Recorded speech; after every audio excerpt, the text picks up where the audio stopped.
ಪಾಲಿಕೆಯ ಪಾರ್ಕ್ ಜಾಗವನ್ನು ಒತ್ತುವರಿ ಮಾಡಿ ಮನೆಯನ್ನ ಕಟ್ಟಲಾಗಿದೆ ಅಂತ ಹೇಳಿ ಆರೋಪಿಸಿ ಪಾಲಿಕೆ ಅಧಿಕಾರಿಗಳು ಏಕಾಏಕಿ ಬಂದು ಮನೆಯನ್ನ ಒಡೆಯುವಂತ ಕೆಲಸವನ್ನ ಮಾಡಿದ್ದಾರೆ.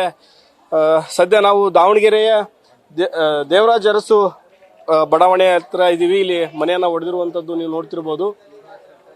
ಇದೇ ಈ ರೀತಿಯಾಗಿ ಏಕಾಏಕಿ ಅವ್ರಿಗೆ ಯಾವುದೇ ರೀತಿಯಂತ ಒಂದು ನೋಟಿಸ್ ಅನ್ನ ಕೂಡ ಕೊಡದೆ ಮನೆಯನ್ನ ಬಂದು ಡೆಮಾಲಿಷ್ ಮಾಡುವಂತ ಕೆಲಸವನ್ನ ಮಾಡಿದ್ದಾರೆ. ಇಲ್ಲಿ ಕೆಲವೊಂದಿಷ್ಟು ಜನ ಬಾಡಿಗೆ ಕೂಡ ಮನೆಯಲ್ಲಿದ್ರು. ಮನೆಯನ್ನ ಯಾವುದೇ ರೀತಿಯಂತ ಅವ್ರಿಗೆ ತೆರವನ್ನ ಮಾಡೋಕ್ಕೂ ಕೂಡ ಅವಕಾಶವನ್ನ ಕೊಡದೆ ಯಾವುದೇ ರೀತಿಯಾದಂತ ಮಾಹಿತಿಯನ್ನು ನೀಡಿದೆ. ನಿಮ್ಮ ಮನೆಯನ್ನ ಪಾಲಿಕೆ ಜಾಗ ಪಾಲಿಕೆಯ ಪಾರ್ಕ್ ಜಾಗವನ್ನು ಒತ್ತುವರಿ ಮಾಡಿ ಮನೆಯನ್ನ ಕಟ್ಟಿದ್ರಿ ಅಂತ ಹೇಳಿ ನೇರವಾಗಿ ಆರೋಪಿಸಿ ಬಂದು ಏಕಾಏಕಿ ಬೆಳಗ್ಗೆ ಮನೆಯನ್ನ ಒಡೆಯುವಂತ ಕೆಲಸವನ್ನ ಪಾಲಿಕೆ ಅಧಿಕಾರಿಗಳು ಮಾಡಿರುವಂತದ್ದು. ಇದರಿಂದ ಸಾಕಷ್ಟು ಸಾರ್ವಜನಿಕರು ಒಂದು ಆಕ್ರೋಶವನ್ನು ವ್ಯಕ್ತಪಡಿಸ್ತಾ ಇದ್ದಾರೆ. ಕಾರಣ ಏನಂತಂದ್ರೆ ಒಂದು ಯಾವುದೇ ರೀತಿಯಾದಂತ ಮಾಹಿತಿಯನ್ನ ನೀಡದೆ ಬಂದು ಈ ರೀತಿಯಾಗಿ ಏಕಾಏಕಿ ಮನೆಯನ್ನ ಒಡೆದ್ರೆ ಹೇಗೆ ಅಂತ ಹೇಳಿ ಅವರು ಆರೋಪ ಆಗಿತ್ತು.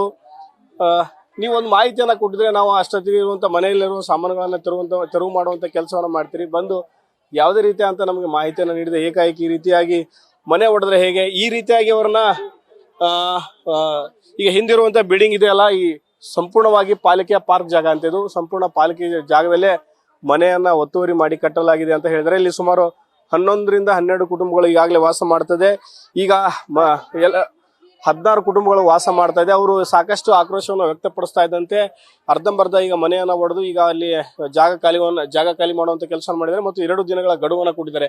ಈಗ ಬೀದಿಗೆ ಈ ರೀತಿಯಾಗಿ ಹಾಕಿ ಹೋಗಿದ್ದಾರೆ. ಇವ್ರಿಗೆ ಯಾವುದೇ ರೀತಿ ಅಂತ ಸದ್ಯಕ್ಕೆ ಮನೆ ಇಲ್ಲ.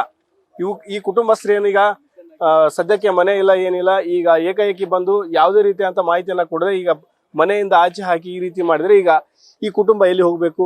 ಅವರಲ್ಲಿ ಸಣ್ಣ ಪುಟ್ಟ ಮಕ್ಕಳಿದ್ದಾವೆ. ಈಗ ಅವ್ರಿಗೆ ಊಟದ ವ್ಯವಸ್ಥೆ ಹೇಗೆ? ಈ ರೀತಿ ಅಂತ ಯಾವುದೇ ರೀತಿ ಅಂತ ಯೋಚನೆ ಮಾಡುವಂತ ಕೆಲಸವನ್ನ ಪಾಲಿಕೆ ಅಧಿಕಾರಿಗಳು ಬೆಳಗ್ಗೆ ಯುವತಿ ಕಾಲೇಜಿಗೆ ಹೋಗೋಕೆ ಎಲ್ಲ ರೀತಿಯಾಗಿ ರೆಡಿ ಆಗಿದ್ಲು. ಅವಳು ಕೂಡ ಈಗ ಮನೆಯಿಂದ ಈ ರೀತಿಯಾಗಿ ಮನೆ ಒಡೆದಿರೋದ್ರಿಂದ ಆಕೆ ಎಲ್ಲಿ ಹೋಗ್ಬೇಕು ಅಂತ ಗೊತ್ತಾಗದೆ ಈಗ ರಸ್ತೆಯಲ್ಲೇ ನಿಲ್ಲುವಂಥದ್ದು. ಸುಮಾರು 2 ಕುಟುಂಬಗಳು ರಸ್ತೆಗೆ ಬೀಳುವಂತ ಕೆಲಸವನ್ನ ಪಾಲಿಕೆ ಅಧಿಕಾರಿಗಳು ಮಾಡಿದೆ. ಕಾನೂನು ಪ್ರಕಾರ ಏನೇ ಮಾಡ್ಲಿ ಅದಕ್ಕೊಂದು ಸ್ವಲ್ಪ ಅವಕಾಶವನ್ನ ಕೊಟ್ಟು ಅವರಿಗೆ ಒಂದು ಎಲ್ಲ ರೀತಿಯಂತ ವ್ಯವಸ್ಥೆಯನ್ನ ಮಾಡಬೇಕಾಗಿತ್ತು. ಆದ್ರೆ ಆ ರೀತಿ ಯಾವುದೇ ರೀತಿಯಂತ ಕೆಲಸವನ್ನು ಮಾಡಿಲ್ಲ. ದೊಡ್ಡ ಶ್ರೀಮಂತರು ಕೂಡ ಮನೆಯನ್ನ ಕೆಲವೊಂದಿಷ್ಟು ಪಾರ್ಕ್ ಜಾಗವನ್ನು ಒತ್ತುವರಿ ಮಾಡಿದ್ರೆ ಕೆಲವೊಂದಿಷ್ಟು ಅಧಿಕಾರಿಗಳು ಪಾರ್ಕ್ ಜಾಗವನ್ನೇ ಹಣ ಕೊಟ್ಟಿದ್ದಾರೆ ಅಂತ ಹೇಳಿ ಬೇರೆಯವರಿಗೆ ಬರೆದು ಕೊಟ್ಟಂತ ಉದಾಹರಣೆಗಳಿದೆ. ಇತ್ತೀಚೆಗೆ ಕೂಡ ಅದು ಸಾಕಷ್ಟು ಆರೋಪಗಳು ಕೇಳಿದ್ರು. ಇಂಥ ವ್ಯವಸ್ಥೆ ಇರುವಾಗ ಈಗ ಒಂದು ಮನೆಯನ್ನ ಕಟ್ಟಿದ್ದಾರೆ ಅಂತ ಹೇಳಿ ಮನೆ ಅವ್ರು ಪಾರ್ಕ್ ಜಾಗದಲ್ಲಿ ಕಟ್ಟಿರಬಹುದು, ಅವ್ರಿಗೆ ಒಂದು ನೋಟಿಸ್ ಅನ್ನ ಕೊಟ್ಟು ವ್ಯವಸ್ಥಿತವಾಗಿ ಅವರಿಗೆ ಬೇರೆ ಒಂದು ಅವಕಾಶವನ್ನು ಮಾಡಿಕೊಡುವವರೆಗೆ ಒಂದು ಅವಕಾಶವನ್ನು ಕೊಟ್ಟು ಮನೆ ತರುವಂತ ಕೆಲಸವನ್ನು ಮಾಡಬೇಕಾಯ್ತು. ಆದ್ರೆ ಯಾವುದೇ ರೀತಿಯಂತ ಮಾಹಿತಿಯನ್ನು ಕೊಡದೆ ಈ ರೀತಿಯಾಗಿ ಬಂದು ಅವರನ್ನ ಬೀದಿಗೆ ತಳ್ಳಿ ಮನೆ ಹೊಡೆದ್ರೆ ಈಗ ಇರುವಂತ ಬಡ ಕುಟುಂಬ ಎಲ್ಲಿ ಹೋಗ್ಬೇಕು ಅಂತ ಇಲ್ಲಿ ಸಾರ್ವಜನಿಕರ ಪ್ರಶ್ನೆ ಆಗಿದೆ. ಕ್ಯಾಮರಾ ಪರ್ಸನ್ ಲೋಕೇಶ್ ಜೊತೆ Mahadev BG, news first, Davanagere.